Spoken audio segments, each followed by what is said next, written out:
All right, I'm here with two of my new closest friends, John Taylor, Jason Bates, the two, and I'm not even exaggerating when I say they are the two hardest working guys I've ever met. And with that, as a guy that also works hard, I can tell you sometimes I get in trouble at home. So my first question is for Jason. Jason, you guys are involved in so many things. We're talking virtual concerts, which we'll get to, of course, in a second. We'll talk about the Levitt Amp series, and we'll talk about the Heartland Connections. And I know those are just a few of the things. Do you ever get in trouble, Jason, at home from your wife and your family saying, "Dude, enough's enough"? Sometimes my kids go, are you really going to leave? Are you going to go again?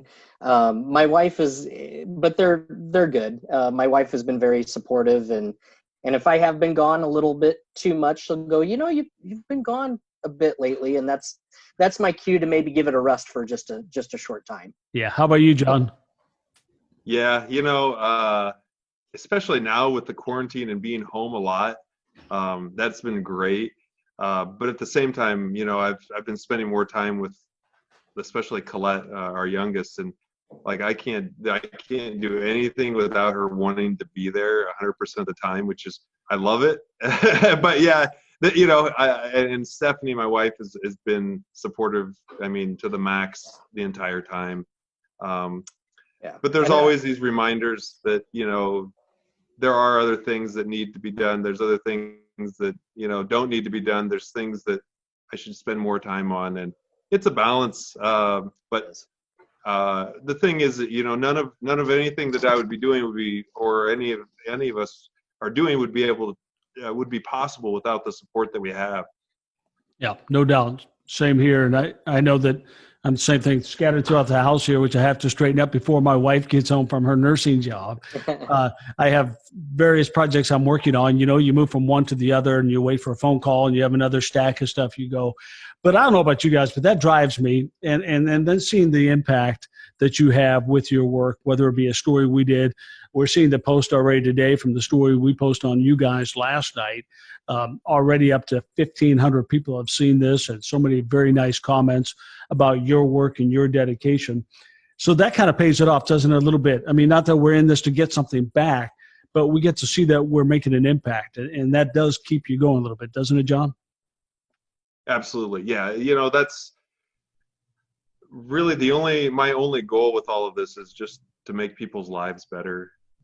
I don't care about anything else. I don't care about being on TV or radio or being in the newspaper or making any money or any of that. At the end of the day, all I want is to improve the lives of the people here in this area and beyond. But realistically, I think the scope of where I can reach, most is right here in this area. I assume you feel the same way, Jason. Oh yeah, 100%. And it links to the first question. We're very fortunate to have very supportive wives, very supportive families, and I echo everything John said, but it's also an example for our children. Yep. And that's a big thing, showing them that we are involved to give of yourself to make your communities better, set that example. So yeah, it's everything there, and the payoff is people are enjoying it, people are talking about it, they want to come, and it's not just people in the area now. We're getting people from outside the area, sometimes several hours away, that want to come and experience it too. Yeah. And John, playing off of what you said about the whole celebrity, you guys, neither of you are in this, of course, for the recognition. And people ask me all the time, do you miss being on TV? Do you miss being a celebrity? And I say, actually, you'd find this hard to believe, but I hated the celebrity part of that, if you will, the pseudo celebrity of a local news guy. All I cared about was telling a story that made somebody feel something and perhaps spurred action, right? And to see somebody enjoy something. I could care less about whether somebody says hi, notices you because you're on TV. I never liked that part of it. In fact, I like people saying hi, but not because you're some sort of a celebrity, because you know what I mean? That's not what it's about. It's about making an impact on people's lives. And we can do that with the talents, if you don't mind me saying, the talents that God gave us. We can all pull our talents together and maybe impact lives like that. Absolutely. Yeah. I don't, the recognition, I really actually don't like it, but, because really at the end of the day, it's not me, it's not Jason, it's not you, it's everyone. We're all in this together, and none of this would be possible without all of the different partners, all of the different people behind the scenes supporting. And if I didn't have to be in the news, I would absolutely not do it, just because it's, I don't really care. But to be able to get in front of people, to let them know what's going on, to encourage them, inspire them to be able to be part of things that are going on, it's a necessary piece of that. Sure. And that's just the way I feel about it. I've made some great friends, in the media and things like that, which I would consider you to be one of them as well. And that's great, that's awesome. Yeah. But I don't really care about the recognition. Yeah. I would prefer to just live my life and just do the things that I love to do, and do that sort of thing. But I feel like it's a necessary piece. Sure. To get people to believe that a lot of the things that we're doing are happening or possible, or just kind of planting seeds for what could be possible. Well, and Jason, that brings us to what I'm seeing on this. And this is a growing trend, and you guys are out in front of this, which is really cool, because you're coming from small towns and people are taking notice. And they're saying, wow, somebody's actually found a recipe, if you will, to pull people together. And that's harder than ever before, because as we mentioned in the piece too, all the distractions out there. But what's even harder is finding people like you guys, okay? Because even like VFWs are shrinking, all these community groups are shrinking, because we're all kind of pulling back into our own little lives at our home, of Netflix or whatever we do. And we all say, well, we're too busy. Well, everybody's always been busy, right? It's about what you choose to do. But Jason, it's guys like you guys, okay, I have to say this. It's guys like you guys that are making something happen. Somebody has to go out and say, we're going to do this. We're going to lead by example, and we hope others will follow. But if they don't, I'm doing what's right. I'm sure that's how you feel. Yeah, and John can back me up on this. I've said this to John multiple times when we talk daily. If we don't put forth an effort, if we at least don't try something, whether it works or not, the only thing that can happen if we don't try it is nothing. So we at least got to give it a shot. And I'm sure a lot of people would never have thought that we could get some of the artists and do some of the things we've done here. But, all it takes is a phone call. All it takes is asking somebody once, maybe twice, and just going, okay, now this is where we want to go with it. What do we have to do to get there? And you just set those pieces in place and just take one step at a time. So you make it sound easy, but I know you put countless hours in, and I know you guys have a little bit of badger in you too, because you got that I'm not going to stop, I'm not going to take no attitude, in a very, very nice way. Because even with me, in times you've been like, Gary, can we make this? Gary, how about that? Gary, are we ready to rock and roll? But okay, there we go. You make it happen, and that's cool, John. In the future. Yeah, you have to, I really, for me, there's really no other option. I think, you have to spend your time doing things. And, I think I would just regret doing anything different. Yeah. So let's get to what you're doing, if that's cool with you guys. So you've been building up this really great thing that we feature in this piece, and if you haven't seen it yet, we're going to put it in the show notes too, and the links as well. You got to watch this piece. You'll learn more about these guys and see their inspiration at work. But you work so hard to get people to finally come out of their homes and come join together, and this thing's really building momentum. And then all of a sudden, the unthinkable happened, and people are told, go back into your homes and stay there. Yeah. So what did you think at first? Did you think, man, really? You got the mojo going, and this happens now? It was doubly devastating in a way to John and I, because the city had passed and it had already broken ground on a permanent stage, which not only did we need for what we were doing, but it was good for the town as well. There was already talk from organizations in Galesburg who wanted to use it for a play, as an example, or other reasons. So we were like, finally, okay, we're going to have this brand new stage. It's going to be a highlight for this series. summer concerts. And John, and I always default to him as he's the Dr. Frankenstein. I'm just, the little Igor guy behind him helping him out. But John had put together an amazing lineup this summer. So yeah, it was difficult. And then we just had to make the decision, with the uncertainty. It's not just the uncertainty of what we have to do, but it's the uncertainty for the artists too. And there just really wasn't a viable way to keep moving forward with that model for this year. So because you guys are so creative, you dug back into that well of creativity and you came up with a new idea. John, tell us what that is. Yeah, so I'll give a little bit of the backstory because I think that's really important.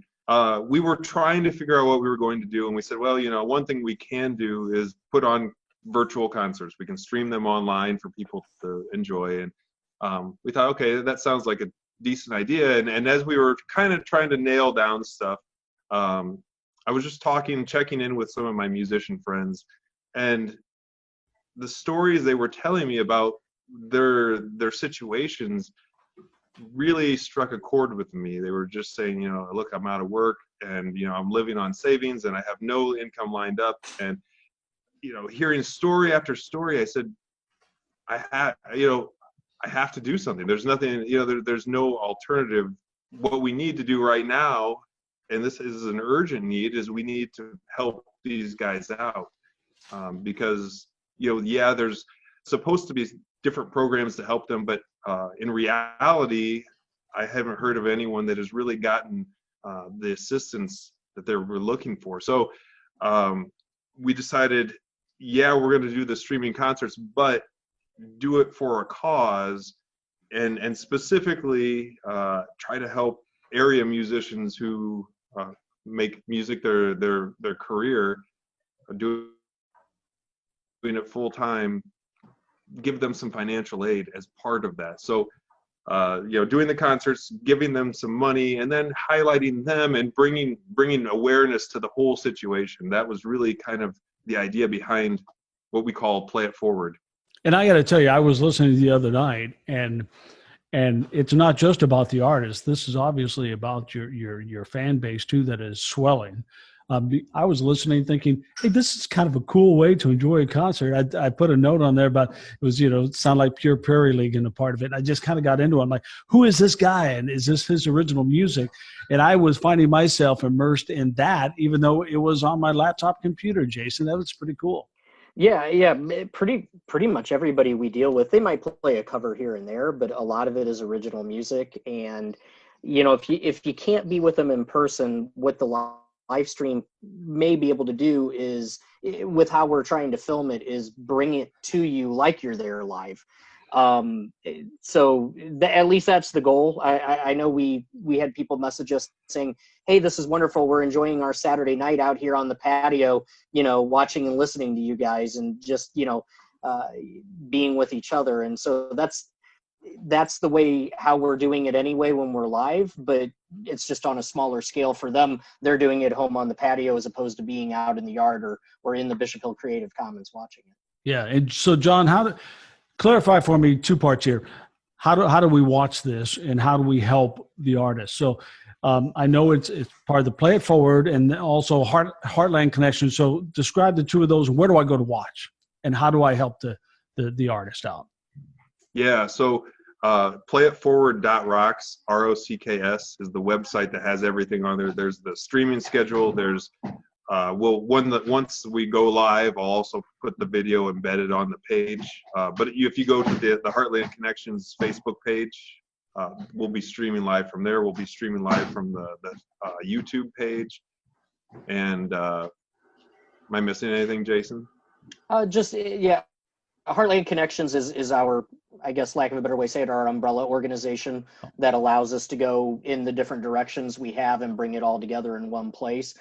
So Play It Forward is the campaign within the Heartland Connections. So, yep. So if you're looking for it, it's the Heartland Connections Facebook or YouTube or website, and you can go directly to playitforward.rocks as a website, or go to heartlandconnections.com and then click Play It Forward either way.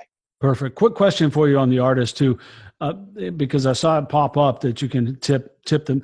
Is there a way to tip and to leave that and continue watching? Can you do all that while you're still enjoying the concert? Does it take you totally off site to make a contribution? Well, you can do, yeah, there's two different ways you can donate. You can make a general donation that's divided up between all of the artists evenly, and all the money goes directly to the artists. We're not, myself, Jason, everyone else involved is donating their time and their resources and everything. You can also donate directly to the artists. So if you go to the streaming schedule, click on an individual artist's name, it'll not only bring up their bio and interviews we did with them and links to their website, but it'll also have their information so you can tip them directly. Cool. So if you like someone's set and you say, hey, I really want to give this guy or the girl a little bit of money, you can send that directly to them from there. And so I guess to answer your question, depending on how you're watching, it may take you off the site. You might just have to open up another tab on your browser or that sort of thing. Or if you're watching, pull out your phone, you can do it on your phone. Oh, cool. That sort of thing. But also between artists, there's about a 15-minute intermission. We'll have stuff up on the screen, so you could go off the feed, donate, and come right back on and not miss anything. Great. Yeah. So let's circle back to the video that I had the pleasure and the honor to produce about you guys and this incredible effort. I know we posted it, and I know I said we're getting a lot of views here, but that's going to be used on a bigger scale nationally. Can you tell me, John, part of the plans for that video and how you're going to share your story? Yeah. So with Levitt Foundation, this year, instead of the normal $25,000 grant that we had won, what they're doing for any of the recipients that are postponing their concerts to next year is they offered what they're calling a bridge grant, which is partially funding this Play It Forward campaign. And with that, they're also going to be doing a virtual concert series. And what we want to do is we really want to highlight the area, not only the organizations, the people, the businesses that have been supporting this, but then also the area artists. And so we're kind of tying all of this together with Play It Forward to do that. And so we'll submit to them a whole bunch of footage. We'll submit to them, the performances. We'll submit to them some stories that people have shared, some videos, including the video that you did, to put together a final piece that they'll air nationally to people all across the country and world, I guess you could say. Yeah. And Jason, as we go back to the volunteer part of this that we talked about and getting people to step up and be a part of it, aren't you excited and inspired by the fact that somebody somewhere else might see your video and hear your story and say, dude, I'm going to do something too. And then they make their community a stronger place, and they experience things with their kids and let them see the culture, let them see the drive to get off the couch and go out and do something and make a difference. That your story can make that happen. I hope so. And it goes right into the mission with the Levitt Foundation too, who's helped support the Levitt concerts, is to take an underused space and create a wonderful opportunity for your community. So I hope this shows people that if you want to do something, if you have an idea and you just try and you just put forth some effort, great things can happen, and you never know who will step up to help you with it. And that's probably why everything we've done has worked, because it's not just me or John or Tom who you had in the video piece, or Carlin or Nancy, or it's several different people that weren't in the piece. There's a lot of people behind the scenes that have stepped up to help us. The Arts Council organization, individual people, businesses, nonprofits, the artists. I mean, I could go on. But it just takes that little spark in somebody to initiate something. And most of the time it's John just calling me and saying, hey, I have an idea. And that's where we go from. So I have to ask, do you ever go, when he says that, do you ever go, oh crap, What are we gonna do now, man? I'd like to say I do, and I do, but I know he does it to me too, because I call him and say the same thing. John, I've got an idea, and so I'm sure we do it to each other all the time. Yeah, it's always good though. We can laugh about it, and that's the one thing I've said to Jason. I really enjoy working with him, and really there's a number of people that are like this, that we enjoy doing things. We enjoy doing things together. There's no drama. We just we can all come together for a common cause, and that's fun. Yeah. And selfishly, we get to hear these artists all the time. We get to have concerts, so I mean it's fun. Yeah, that's cool. Well, speaking of fun, I have to end the fun because I have work to do, because it's coming to the end of the day and I got another phone call coming up here in a minute. But I just want to say, hey guys, I'm serious. You're like superheroes to me, because you have this go-to-itness and this commitment to community that is so hard to find these days. And it's going to work for you, and it's going to work for so many others. So on behalf of our community and so many others that don't get a chance to say thank you, can I say, if I can be so bold, thank you for what you do. Well, we really appreciate what you're doing. I think, and I guess just to tie up what I was saying before with how the Play It Forward campaign got started, it got started through people sharing stories that they didn't really want to share. Yep. And just being able to have conversations and share things, whether it's good or bad, I think is really that's the heart of the heart of the story. The heart of the story. The heart of the story. Well, yeah, like I said, I mean, yeah. I don't think these guys really wanted to tell me, hey, I'm in a tough spot, or those things. No one wants to have those conversations, but it's the reality. And I think again, just being able to share those things with others is an important thing. And I love what you're doing with the heart of the story, highlighting people, sharing stories that are inspiring, are motivating. And that's where we need to thank you too. No. Yeah, that's where we need to thank you too, Gary, because those stories provide a lot more than just a quick entertainment value. They provide that inspiration. They provide that insight, and it's a wonderful service that you're providing for everybody. So well, thank you very much. Thank you. And similar to what John was saying, about 80% of the people that I do stories on say, I don't want to do a story. I'm not anything special. My story's not good. I'm like, please just talk about it. Let's see how it goes, because maybe you'll inspire somebody else. And they do it out of the goodness of their heart. And that's why I love showcasing those kinds of people. So again, thank you guys very much for what you're doing. We'll touch base again as your concert series continues. Okay. Yep. Perfect. Come on down and enjoy. I'll be there. All right. Thanks, guys. All right. Thanks. See ya.